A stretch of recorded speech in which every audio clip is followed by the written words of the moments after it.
Hace más de 3000 años comenzaron a surgir en Mesoamérica los primeros asentamientos que darían origen a la civilización maya, una de las culturas precolombinas más complejas y avanzadas. En partes de los actuales estados de Honduras, El Salvador, México, Guatemala y Belice florecieron las ciudades, se desarrolló el arte y se construyeron monumentos extraordinarios. ¿Cuál era el origen de esta civilización? Los españoles se sintieron tan sorprendidos por esta cultura que crearon múltiples teorías sobre su procedencia. Dijeron que provenían de tribus perdidas de Israel, de los fenicios, de los griegos, de los romanos, de los egipcios o incluso de los vikingos. Los conquistadores recurrieron a estas teorías porque no podían creer que un pueblo indígena hubiera levantado aquellas pirámides. La civilización maya alcanzó su máximo apogeo en el periodo clásico, a partir del siglo III después de Cristo, y entonces, en la etapa de mayor florecimiento cultural, se produjo el colapso. A partir del 750 después de Cristo,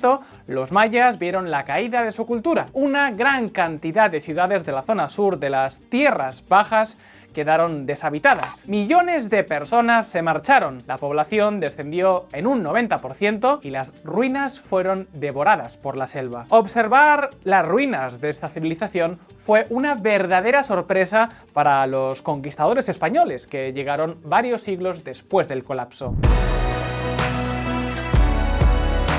Diego de Landa fue obispo de la diócesis de Yucatán y explicó de una forma difícil de entender en la actualidad que las antiguas ruinas mayas eran lo más impresionante que se había descubierto en América, incluso más que el oro o la plata. Y ojo, que el oro no era cosa menor. Para los mayas era un símbolo de poder, de conexión con lo divino y de estabilidad en su mundo. Lo usaban en rituales, ornamentos y ofrendas porque representaba algo eterno, incorruptible. Lo más curioso es que esa visión de hace más de 1000 años sigue vigente. En plena era digital, donde todo parece volátil y pasajero, el oro conserva el mismo papel, ser un refugio frente a la incertidumbre. De hecho, el oro lleva 25 años siendo incluso mucho más rentable que la bolsa. Mientras el SP500 ha tenido una rentabilidad anual promedio cercana al 6%, el oro ha superado sobradamente ese rendimiento con un 8% anual. Esto no es casualidad. El oro crece de valor porque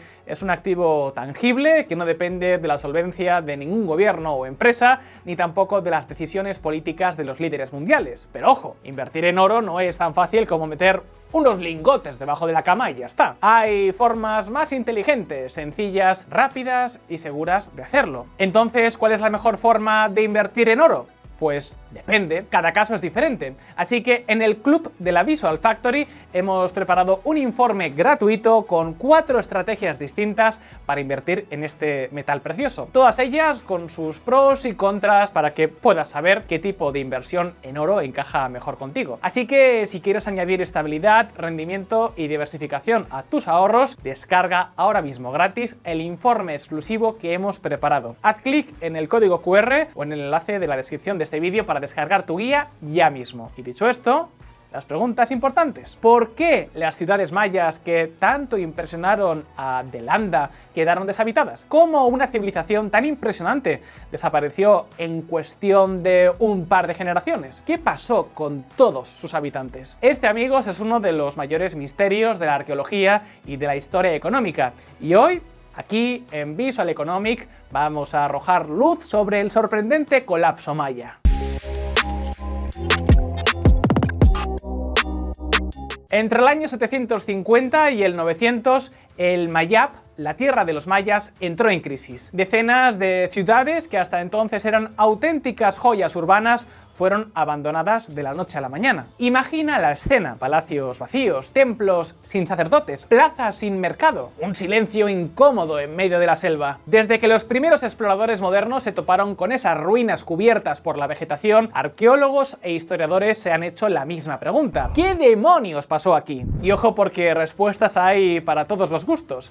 El arqueólogo Cowgill, por ejemplo, aseguró que el desastre vino de fuera: invasiones desde México, campos arrasados y guerras sangrientas. Meiki, en cambio, vio restos destruidos en Honduras y pensó en terremotos que habrían hecho tambalearse no solo edificios, sino también el sistema político. Y luego está Gunn, que directamente propuso que todo fue cosa de una profecía. Según él, los sacerdotes ordenaron el abandono de las ciudades y millones de personas obedecieron sin rechistar. Pruebas ninguna, pero oye, la idea es bastante épica. A la lista podemos sumar epidemias, huracanes, volcanes, cambios en el comercio, luchas de poder, plagas. La verdad es que hay tantas hipótesis que podríamos montar una serie de Netflix solo con eso. Pero, ¿sabes qué? Con el desarrollo tecnológico hemos podido descartar algunas teorías y dar más fuerza a otras. Y las ideas más sólidas actualmente apuntan a varias causas interrelacionadas. Y el detonante pudo ser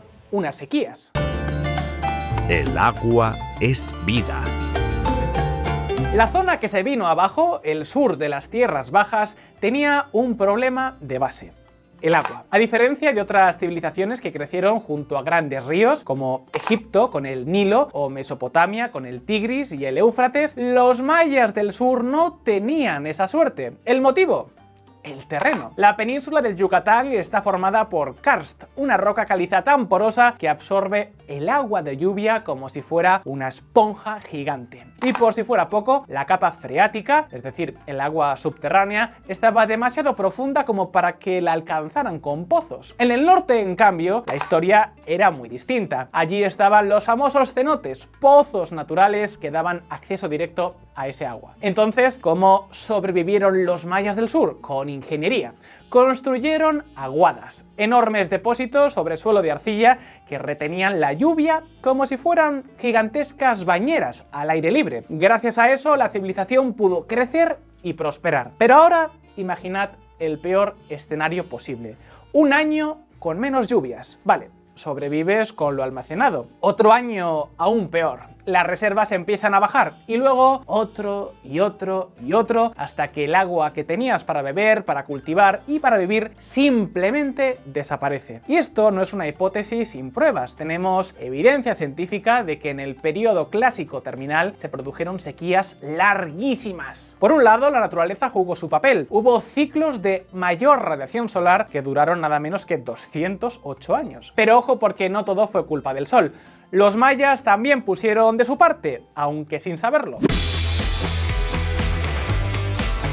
Y es que los mayas talaban árboles para ganar espacio agrícola, pero en realidad estaban cavando su propia tumba. Imagina miles de hectáreas de selva desapareciendo. Los expertos aseguran que buena parte de la selva que hoy vemos en Yucatán tiene menos de 1000 años, es decir, lo que vemos ahora es un rebrote después del desastre. El resultado de esta tala masiva: según algunos estudios, la deforestación habría reducido las lluvias anuales hasta en un 15%. El motivo es que al eliminar los árboles se rompió el ciclo natural de evapotranspiración. Menos selva significa menos humedad liberada al aire, menos nubes y por tanto menos lluvia. Y claro, si ya vives en un territorio con poca agua y encima te cargas el paraguas natural que mantenía el ciclo de lluvias, el cóctel es mortal. Pero esto nos lleva a la pregunta del millón: ¿por qué demonios los mayas se pusieron a destruir su propio bosque? La respuesta tiene dos caras. Primero, la arquitectura. Para los mayas, construir una ciudad no era solo levantar muros, era casi una declaración de poder. Pero cada palacio, cada templo y cada pirámide tenía un coste oculto. ¿El motivo? La cal. Para fabricarla había que quemar piedra caliza, y para quemarla necesitaban toneladas y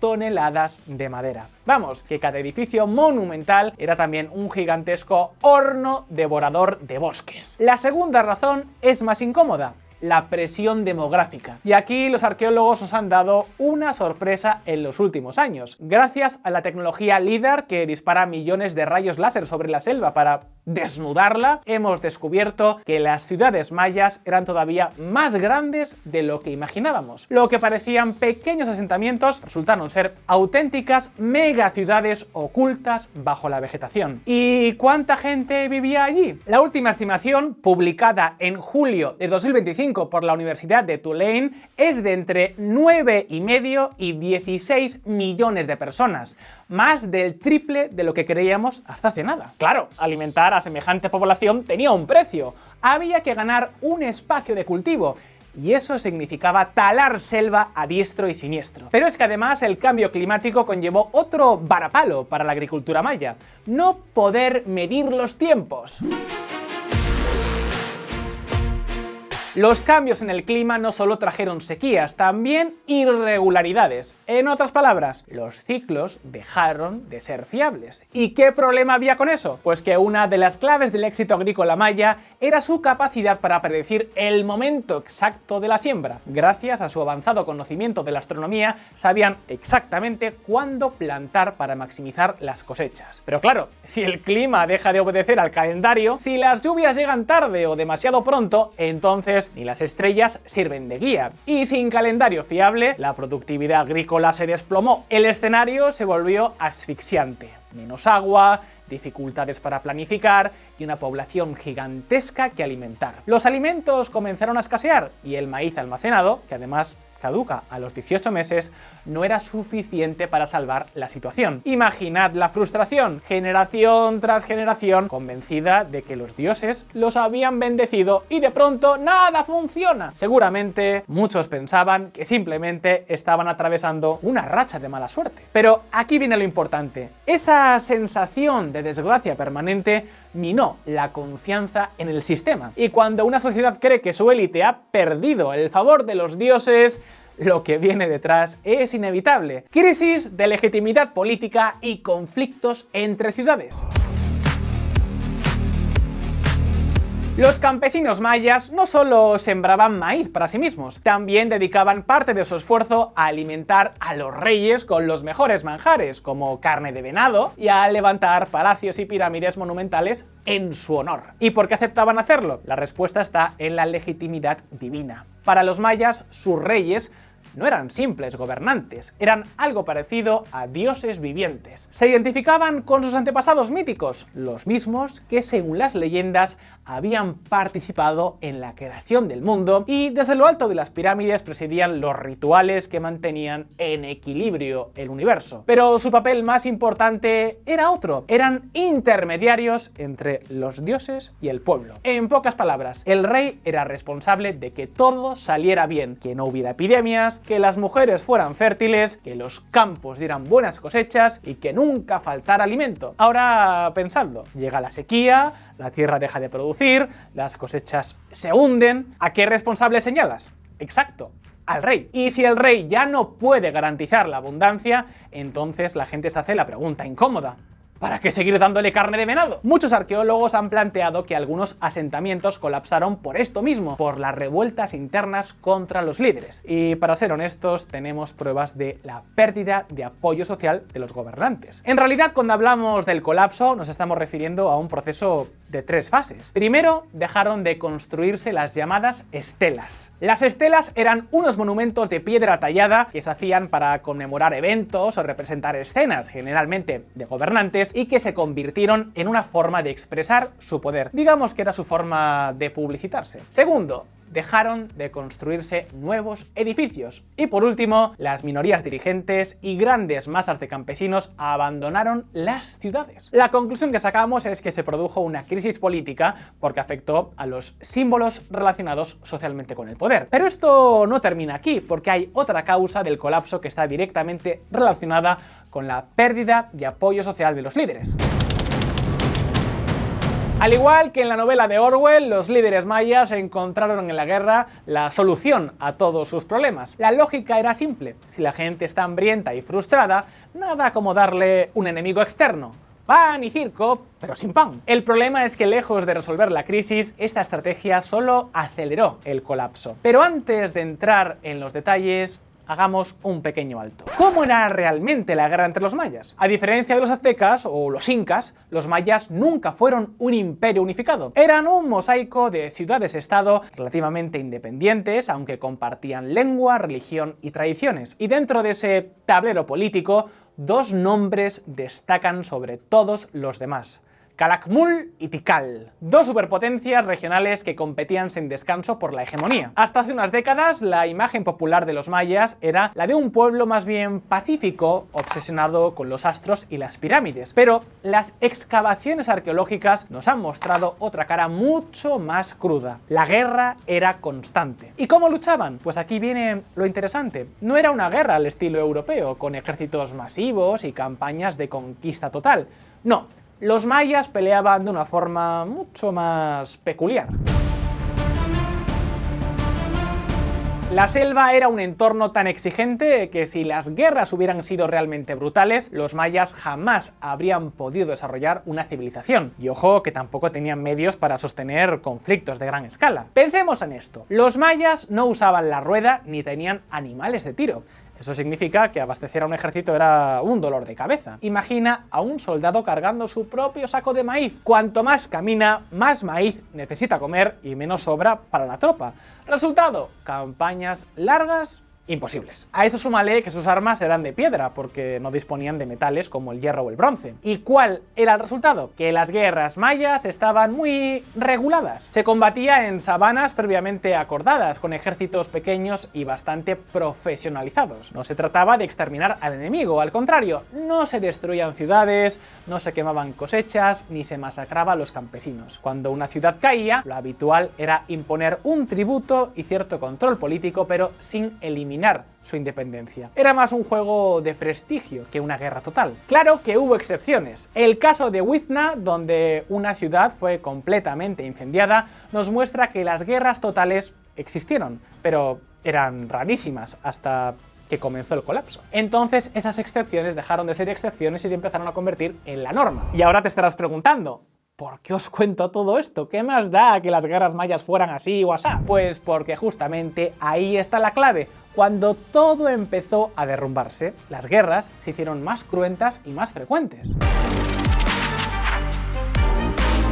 Los reyes mayas obtenían prestigio en el campo de batalla, no se quedaban en palacio, eran ellos mismos quienes encabezaban los ejércitos. Pero claro, había un pequeño detalle: el rey que perdía no volvía a casa, era capturado y sacrificado en lo alto del templo enemigo. Vamos, que por el trono se jugaban literalmente la vida. Y como os podéis imaginar, cuando los reyes comenzaron a perder apoyos, quisieron recuperarlos a base de sangre y conquistas, aunque también había otra razón detrás: la supervivencia. En un contexto de escasez de alimentos, las ciudades luchaban por lo más básico: el control de las tierras más fértiles. ¿Y cómo sabemos todo esto? Pues un estudio reciente encontró una correlación entre el aumento de las temperaturas y el aumento de los conflictos. La explicación: el alimento estrella de los mayas, el maíz. El maíz era el 70% de su dieta, pero no solo era comida, era su identidad. Ellos mismos se llamaban la gente del maíz. Estaban en sus mitos, en su religión, en su cultura. Así que imaginad lo que pasaba cuando las cosechas fallaban. No solo se morían de hambre, se les caía el mundo encima. Y atentos a este dato: cada día que la temperatura supera los 30 grados, la productividad del maíz cae un 1%. Así que la correlación estaba clara: cuanto más calor, peores cosechas. Y cuanto peores cosechas, más guerras, más crisis políticas y más sacrificios. El caso paradigmático fue Petexbatún, en la actual Guatemala. Allí las guerras entre ciudades vecinas se volvieron tan constantes que acabaron fortificándose hasta que finalmente fueron abandonadas. De hecho, la última estela erigida en la región no conmemora una victoria ni un gran rey, sino un conflicto bélico, una lápida para toda una civilización. En conclusión, el colapso maya no se explica con una sola causa. Fue un cóctel de factores climáticos, políticos, sociales y demográficos que se fueron enredando hasta provocar uno de los procesos históricos más fascinantes y complejos de la historia. Ahora bien, antes de cerrar este vídeo, todavía queda una polémica en el aire. Una pregunta que sigue dividiendo a arqueólogos e historiadores, porque ¿y si en realidad la civilización maya nunca hubiera colapsado?